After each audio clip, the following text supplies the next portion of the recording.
नमस्कार, मैं हूं फरीदा गजल और आप देख रहे हैं एक न्यूज़ 24। पंजाब के एक गांव में प्रवासी मजदूरों को एक सप्ताह के अंदर गांव छोड़ने का आदेश देकर तनाव का माहौल खड़ा हो गया है।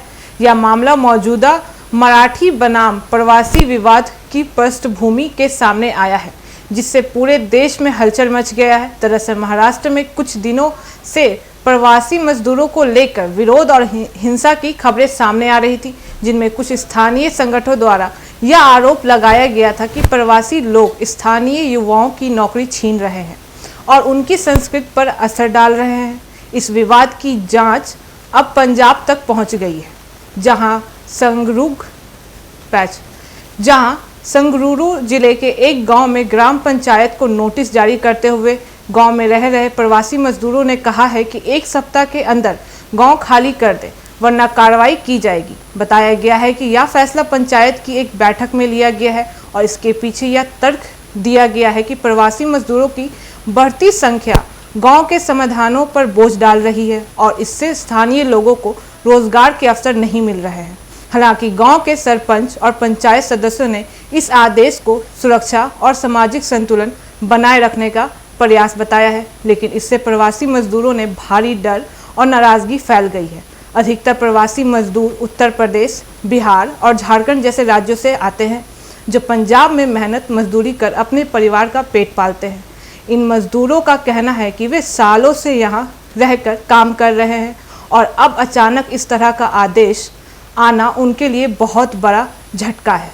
कुछ मजदूरों ने कहा कि उन्होंने अपने बच्चे को यही स्कूल में दाखिला करवाया है और यहाँ की मिट्टी को अपना घर मान लिया है, लेकिन अब उन्हें बेघर किया जा रहा है। यह पूरा मामला न केवल मानवता के दृष्टिकोण को चिंताजनक है, बल्कि यह देश के सामाजिक तानेबान के लिए भी खतरा की घंटी है।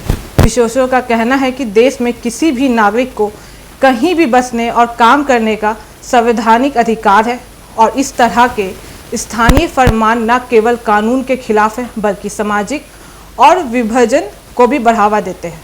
इस मुद्दे पर कई राजनीतिक नेताओं ने भी प्रतिक्रियाएं दी हैं। कुछ नेताओं ने पंचायत के फैसले की आलोचना की है और कहा है कि यह भारत के संविधान की भावना के खिलाफ है, जिसमें सभी नागरिकों को सम्मान अधिकार प्राप्त है। वहीं कुछ स्थानीय संगठनों ने पंचायत के फैसले को समर्थन करते हुए कहा कि गांव के संसदों पर पहला हक स्थानीय लोगों का है और प्रवासियों की बेतहाशा बढ़ती संख्या से गांव की मूल संरचना खतरे में पड़ रही है। दूसरी ओर प्रशासन ने फिलहाल मामले की जांच शुरू कर दी है और अधिकारियों का कहना है कि वे गांव छोड़कर स्थिति जायजा लेंगे और किसी भी गैर कानूनी आदेश का लागू नहीं होने देंगे। प्रशासन ने यह भी स्पष्ट किया है कि किसी को भी ज़बरदस्ती गांव से नहीं निकाला जा सकता है और मजदूरों को डराने की ज़रूरत नहीं है। यह घटना एक बड़े सामाजिक मुद्दे की ओर इशारा कर रहा है। वह प्रवासी मजदूरों स्थिति की उनके अधिकारों की अनदेखी है। जब तक हम एक देश के रूप में सभी नागरिकों को समान रूप से अपनाने की नज़रिया नहीं अपनाते, तब तक ऐसे विवाद बार बार सामने आते रहेंगे। अंत यह कहना ज़रूरी है कि भारत विविधताओं वाला देश है, जहां सभी को मिलकर रहना है और एक दूसरे का सम्मान देना है। इसकी ताकत है। अगर हम अपने ही नागरिकों को बाहरी मानने लगे तो देश को एकता कमज़ोर हो जाएगी। इसलिए ज़रूरत है कि इस तरह के स्थानीय फैसलों को चुनौती दी जाए, मानवता को प्राथमिकता दी जाए और हर व्यक्ति को सम्मान के साथ जीने का अधिकार मिले। यही हमारे संविधान की सच्चाई है और भावना है। यही भारत की असली ताकत है। ऐसी ही तमाम खबरों के लिए देखते रहें एक न्यूज़ 24। हर खबर सबसे पहले, सबसे सटीक। वीडियो को लाइक करें, शेयर करें और चैनल को सब्सक्राइब करना ना भूलें।